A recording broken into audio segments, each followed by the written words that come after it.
हम पहले बता दिए हैं कि आज हम बात करेंगे प्रोफाइल एंड फैसिलिटी के बारे। उसके बाद इसी लॉगिन के अंदर हम लोग इसको भी डिस्कस कर लेंगे, login for school directory and user management. तो प्रोफाइल फैसिलिटी पर क्लिक करते हैं और अपना डायस कोड और पासवर्ड डालते हैं, लॉगिन।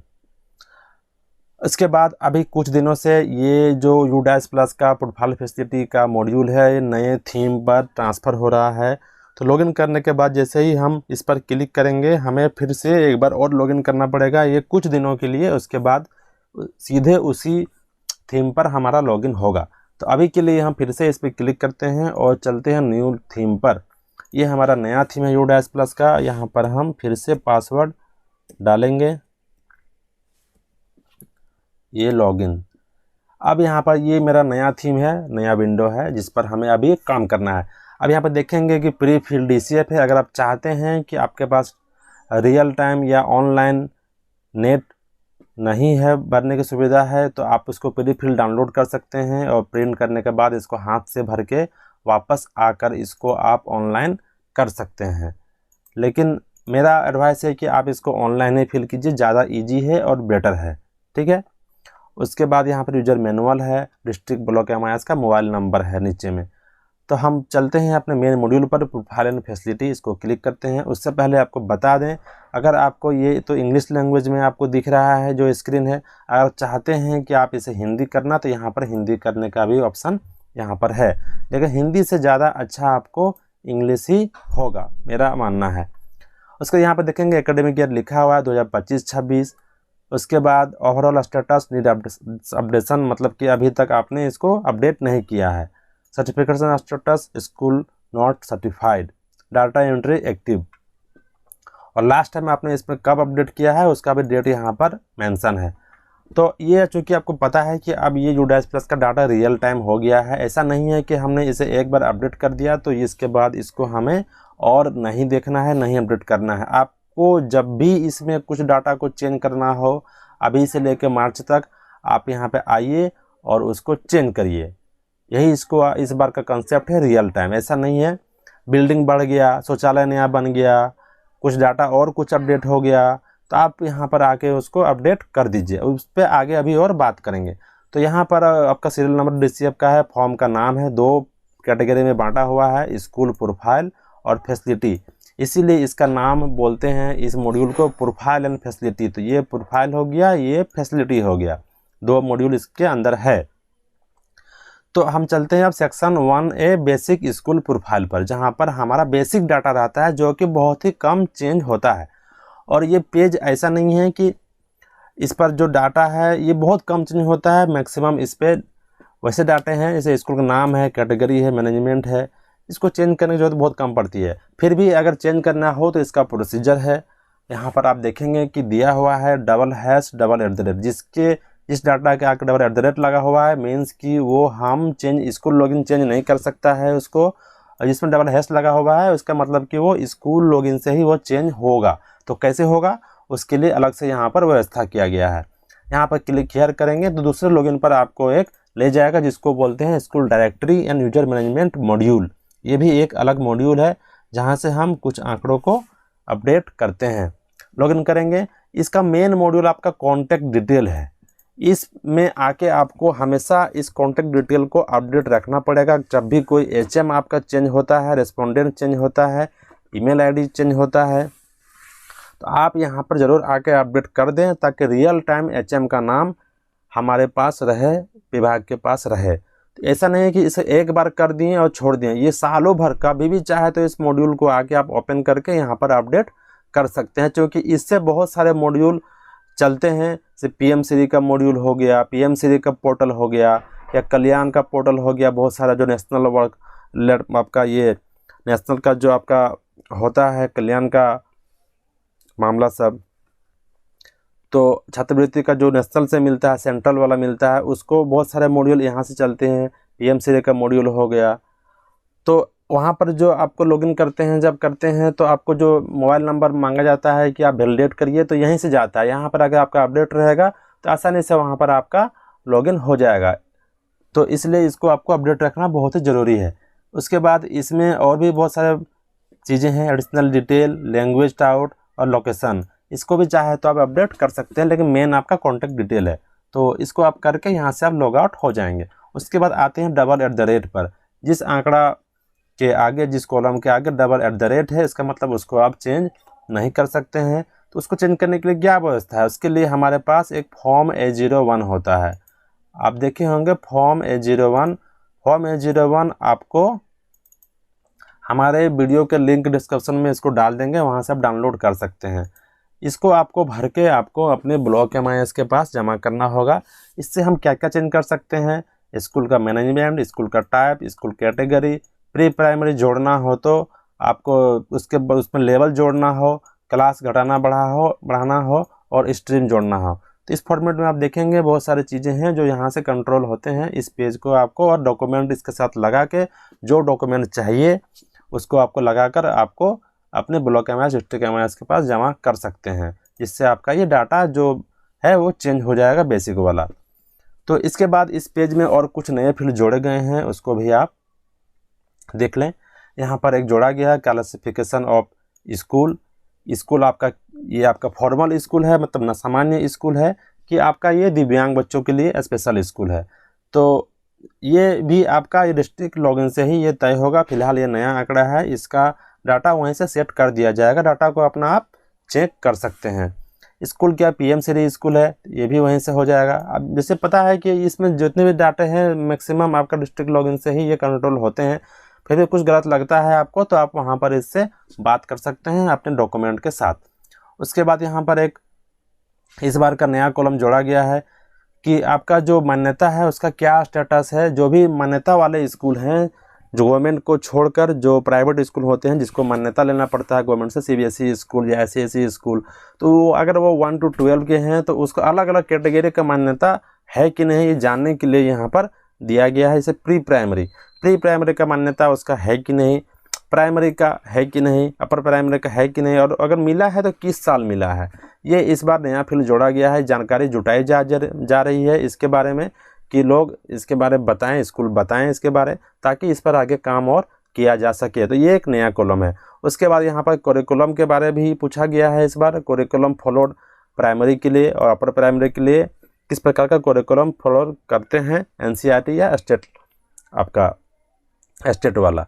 उसके बाद इसको भरने के बाद इसको आप नेक्स्ट कर दें, इसको आप सेव कर दें और इसको आप आगे बढ़ें। नेक्स्ट करने के बाद आपको मिलेगा हमारा स्कूल का अदर डिटेल, जहां पर ये बहुत सारे ऑप्शन, जो पिछला वाला है, जो हमने पिछले साल यस नो किया था वो सेम डाटा आपको मिल जाएगा। लेकिन कतई ऐसा नहीं है कि इस डाटा को आपको वैसे छोड़ के सेव करके आगे बढ़ जाना है, ऐसा नहीं है। सब आंकड़ों को, सब कॉलम को आपको फिर से पढ़ना है, समझना है। हो सकता है कि पिछली बार हमने मिस्टेक किया था, और समझना है और उसको समझ बूझ के फिर से उसको यस या नो करना है। तो इसलिए इसको यहाँ पर ध्यान देंगे, इसको ब्लैंक नहीं किया गया है। क्वेश्चन तो वही है, लेकिन आंकड़ा, ऐसे मान लीजिए नंबर ऑफ इंस्ट्रक्शनल डेज यहाँ पर 239 डाला हुआ है, तो ऐसा जरूरी नहीं है कि इस साल भी स्कूल उतना ही दिन चला हो। तो आप सिर्फ सेव ना करें, इसको यहाँ पर चेंज करके सेव करें, क्योंकि इस डाटा को फिर मैच किया जाएगा कि पिछला साल और इस साल डाटा अगर सेम है आपका, तो मतलब कि आपने डाटा को अपडेट नहीं किया है, सिर्फ सेव करके आगे बढ़ गया। तो ऐसा नहीं करना है, सभी को आंकड़ा को चेंज करना है, अपडेट करना है और ध्यान से इसको पढ़ के करना है। नीचे में बैक बटन है, सेव है, सेव नेक्स्ट है और नेक्स्ट है। सिर्फ नेक्स्ट कर देंगे तो केवल आगे बढ़ जाएगा, डाटा सेव नहीं होगा। सेव करेंगे तो सेव करके हम इसी पेज पे रह जाएंगे। सेव एंड नेक्स्ट करेंगे तो सेव भी हो जाएगा, आगे भी बढ़ जाएंगे। तो चूंकि हम रियल टाइम लॉगिन दिखा रहे हैं तो हम सेव नहीं करेंगे, हम सीधे नेक्स्ट करते हैं और दिखाते हैं कि आगे और कौन कौन से पेज हैं। उसका ये आंगनवाड़ी का पेज आता है, जहाँ पर आपका जो स्कूल प्रेमाइसेस में जो भी आंगनवाड़ी है उसके बारे में आपको यहाँ पर बताना है। SMDC का डिटेल है, उसके बाद आपका PTA का डिटेल है, PFMS में स्कूल रजिस्टर्ड है कि नहीं उसका है, मंथली क्लास का है। तो इस सब आंकड़ों में अगर कुछ आपको समझने में दिक्कत होगा तो हम एक आपको PDF रेफर करते हैं। यहाँ पर है आपका डाटा कैप्चर फॉर्मेट। यहाँ पर आप 22-23 में जाएंगे तो आपको गाइडलाइन फॉर फिलिंग DCF का एक ऑप्शन मिलता है।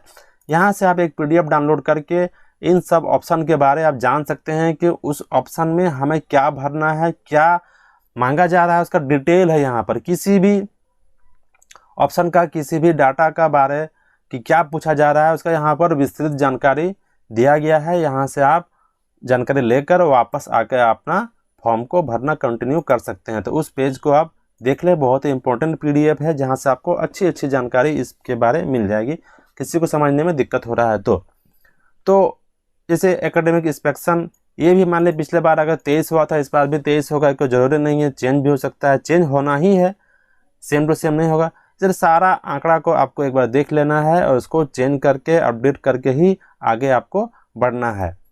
क्वेश्चन यार सब वही है, availability of text book, TLM, इस सब के बारे में फिर वही यस नो है, इसको देख के आगे बढ़ेंगे। हम इतना फास्ट इसलिए कर रहे हैं क्योंकि मेरा वीडियो बहुत लंबा हो जाएगा, तो आपको लगेगा कि नहीं बहुत लंबा हो गया है, बहुत लेंदी लग रहा है, ऐसा कुछ नहीं है। जानकारी हम दे सकते हैं, लेकिन इस वीडियो को छोटा करने के लिए हम इसको अभी स्किप कर रहे हैं, केवल दिखा रहे हैं टेक्निकली कि आपको क्या करके आगे बढ़ना है। क्वेश्चन सारे वही हैं, आपको PDF के बारे में बता दिए हैं, उस PDF में जाकर आप उसके बारे में जानकारी ले सकते हैं। ये आपका KPI का इन्फॉर्मेशन है। इसका स्कूल सेफ्टी के बारे में यहाँ पर बहुत सारे क्वेश्चन आ रहे हैं। फिर भी कुछ भी आंकड़ों में अगर इस PDF के बाद भी अगर समझ में नहीं आता है तो आप हमको कमेंट में लिख सकते हैं। अब मेरा ये आपका जो प्रोफाइल है उसका ये लास्ट पेज है, रिसिप्ट एंड एक्सपेंडिचर, जहाँ पर आपका बहुत सारे क्वेश्चन है कि जैसे कि इस बार ICT का एक नया क्वेश्चन जोड़ा गया है कि inventory register on ICT item. इसके लिए आपके पास इन्वेंटरी रजिस्टर मतलब आपका स्टॉक रजिस्टर आपके पास है कि नहीं, लाइब्रेरी बुक के लिए, स्पोर्ट इक्विपमेंट के लिए, ये सबको देख के आपको यस नो करना है। अब नेक्स्ट करेंगे। अब हमारा आता है फैसिलिटी वाला पार्ट। तो हमारा जो प्रोफाइल था उसका वहीं तक था मॉड्यूल, उसके बाद आपका ये फैसिलिटी का पार्ट है जहाँ पर बिल्डिंग के बारे पूछा गया है। बिल्डिंग, टॉयलेट, बाउंड्री वॉल, जितने भी फिजिकल चीज़ें हैं सारे के सारे इस पर कवर किए गए हैं। इस बार एक नया कॉलम इस पर जोड़ा गया है कि आपका जो बिल्डिंग है वो आपका कितने स्टोरी का है, मतलब कि ग्राउंड लेवल पर बना हुआ है, केवल single storey, double storey, triple storey, multi storey. तो इस बार वो डाला गया है। तो आपका बिल्डिंग जिस प्रकार का है, अगर सिंगल स्टोरी है तो आप यहाँ पर 1 भरें, डबल स्टोरी है तो आप यहाँ पर डबल स्टोरी बिल्डिंग का जितना भी बिल्डिंग ब्लॉक है उसको बांटना है। जैसे आप मान लें यहाँ पर अगर 2 बिल्डिंग ब्लॉक है आपका, तो जो 2 बिल्डिंग ब्लॉक है वो कितने स्टोरी का है, तो मान लें दोनों बिल्डिंग ब्लॉक का सिंगल स्टोरी है तो हम यहाँ पर 1 भर देंगे। और अगर मेरा एक सिंगल स्टोरी है एक बिल्डिंग ब्लॉक और एक है मेरा डबल स्टोरी तो हम यहाँ पर 1 भरेंगे। इस प्रकार इसको बिल्डिंग ब्लॉक को यहाँ पर बांटना है। फिर एक बिल्डिंग अंडर कंस्ट्रक्शन है तो वो डालना है। उसके बाद अलग अलग आपका कैटेगरी के लिए क्लासरूम कितने हैं जो आपका यूज होता है इंस्ट्रक्शन पर्पस के लिए। इस प्रकार से बहुत सारे क्वेश्चन आ रहे हैं, आप इसको देखेंगे इसमें तो वही सारे क्वेश्चन हैं जो पिछली बार थे, केवल आपका जो स्टोरी वाला है उसे इस बार लिया गया है नया कॉलम। उसके बाद आगे बढ़ते हैं, एक नया इस पर क्वेश्चन है आगे में। इसका टॉयलेट के बारे में बताया गया है, यूरिनल के बारे में यस नो करना है। ये सारे क्वेश्चन वही हैं। एक इस पे आगे आपको मिलेगा, हाँ यहाँ पर ये आपको library, book bank, reading corner yes है कि नहीं, लाइब्रेरी है कि नहीं। हाँ, approximate land area of the school, यहाँ पर आपको ये एक नया क्वेश्चन है जहाँ पर आपको ये भरना है। इसका यूनिट यहाँ पर आप ले सकते हैं कि अब स्क्वायर मीटर में भरना है तो अपना लैंड का जो एरिया है उसको स्क्वायर मीटर में करके यहाँ पर आप डाल सकते हैं, जिसमें आपको सहूलियत है फीट, यार्ड, स्क्वायर मीटर आप इसको भरें, लेकिन स्क्वायर मीटर ही ज़्यादा अच्छा होता है। जैसा आपको सहूलियत है आप इसको भर सकते हैं। उसके बाद क्या इसको स्कूल फैसिलिटी को बढ़ाने के लिए आपका जो है ये मतलब लैंड अवेलेबल है कि नहीं है, तो फिर वो हॉरिजॉन्टल है कि वर्टिकल है, इसको यहाँ पर आप भर सकते हैं और इसको भरना है।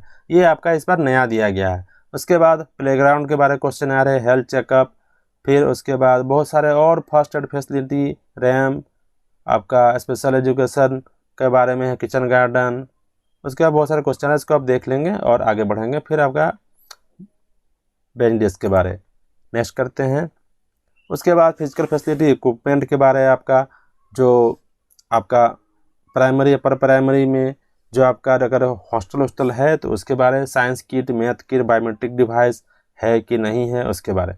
तो जैसा कि हमने बताया कि ये ऐसा नहीं है कि इसको एक बार अपडेट कर दिए उसके बाद भूल गए, ऐसा नहीं है। जब भी आपका इसमें कुछ चेंज होता है, अगर जैसे मेरा ICT है, आप हमारे पास अगर हमारे कंप्यूटर बढ़ गए या कुछ ख़राब हो गए, घट गए, तो इसको आप मंथली या एक आप फिक्स कर लें कि हमको जैसे कुछ चेंज होता है इन सब आंकड़ों में, उसको आकर यहाँ पर उसको सुधार देना है, चेंज कर देना है। तो ICT के बारे यहाँ पर बहुत सारे क्वेश्चन आ रहे हैं, कितने कंप्यूटर हैं। और यहाँ पर एक चीज़ ध्यान देना है कि यहाँ पर लिखा गया डेस्कटॉप PC है तो कितने total number of functional units available, मतलब कितने फंक्शनल यूनिट हैं। इसमें से मान लीजिए अगर मेरा 20 है, फिर लिखा है number of functional unit for pedagogical purpose, मतलब कितने कंप्यूटर PC को हम बच्चों को पढ़ाने के लिए यूज करते हैं। तो अगर हम 2 अपना ऑफिस के लिए यूज करते हैं तो हम यहाँ पर 18 ही भरेंगे। 2 हम ऑफिस के लिए यूज करते हैं, उसको यहाँ पर नहीं भरेंगे। तो इसको यहाँ पर ध्यान देना है, डाटा पर कि क्या मांगा जा रहा है वही आपको यहाँ पर भरना है। तो इसको आप ध्यान देंगे, ये इस पे लोग ध्यान नहीं देते हैं। ये तो हो गया कि ICT के बारे में। उसके बाद और भी नीचे क्वेश्चन है कि जो ICT है ये हमारे समग्र शिक्षा है कि और कहाँ से, उसका अलग क्वेश्चनर है। इस computer ICT lab available in the school, yes करेंगे। तो उसके बाद नंबर ऑफ ICT लैब, कितना ICT लैब है, 1 है, 2 है, और कितने कंप्यूटर उस पर हैं जो वो कि फंक्शनल है, सेपरेट रूम उसके लिए है कि नहीं। अब यहाँ पर फिर पूछ रहा है कि is the ICT lab available in the school under समग्र शिक्षा, जो JPC से हमको मिला है, एक गवर्नमेंट स्कूल इसको भरेंगे तो हमको यहाँ पर यस करना है। क्योंकि अभी ICT हमारे बहुत सारे ऐसे हैं जो CSR से भी लगाए जाते हैं, तो वो CSR से लगा हुआ है तो हम यहाँ पर इसको नो कर देंगे। ऊपर डिटेल तो भरेंगे लेकिन हम इसको यहाँ पर नो कर देंगे। इस प्रकार से बहुत सारा इसमें इंफॉर्मेशन है, आप इसको देख के समझ के इसको आप भरेंगे। उसके बाद ये हमारा लास्ट पेज है। उसके बाद हम यहाँ पर बैक टू डैशबोर्ड आएंगे, इस पेज को सेव करने के बाद। उसके बाद अभी हमारा इस पे नीचे में अभी सर्टिफाई का ऑप्शन एक्टिव नहीं हुआ है। तो जैसे सर्टिफिकेशन का स्टेटस एक्टिव होता है, सर्टिफाई का एक्टिव होता है, आपको यहाँ पर आके अपने पेज को सर्टिफाई करना पड़ेगा। लेकिन ऐसा नहीं है कि सर्टिफाई करने के बाद डाटा को आप चेंज नहीं कर सकते। जैसे हमने पहले बताया कि रियल टाइम है, तो डाटा को आप कभी भी चेंज कर सकते हैं वापस आके सर्टिफाई करने के बाद भी। तो हमेशा जो भी आंकड़ा अपडेट होता है तो उसको आके यहाँ पर आप चेंज करें, हमारी यही कोशिश है और विभाग भी यही चाहता है। तो इसके बाद आप लॉग